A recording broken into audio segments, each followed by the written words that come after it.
So doctor कीर्ति, मेरे को एक बात बताइए, व्हाट एग्जैक्टली स्ट्रोक इज? मतलब I have heard from the people कि it is like a heart attack for the brain, but how accurate is it? बिल्कुल सही सुना है। स्ट्रोक को ब्रेन का हार्ट अटैक भी बोला जाता है।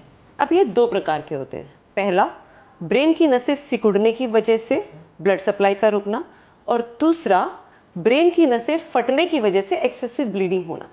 अब दोनों ही तरीकों में, दोनों ही कंडीशंस में ब्रेन की ऑक्सीजन इफेक्ट होती है और न्यूट्रिएंट्स नहीं मिलते, जिसकी वजह से ब्रेन सेल्स डैमेज होने लगते हैं। और यस, इसी को स्ट्रोक कहते हैं। तो मतलब ब्रेन सेल्स डेड हो जाते हैं, लाइक परमानेंटली?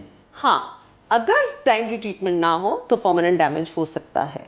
लेकिन सबसे अच्छी बात यह है कि अगर पेशेंट को जल्दी से हॉस्पिटल पहुंचाया जाए तो ये डैमेज रिवर्स हो जाता है।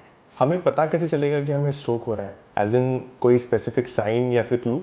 एक निमोनिक है, FAST face drooping to one side, और if it looks uneven, arm hanging down and not able to lift, या फिर चाय का कप उठाने में तकलीफ, बोलने में तकलीफ है या स्पीच स्लर है तो वो।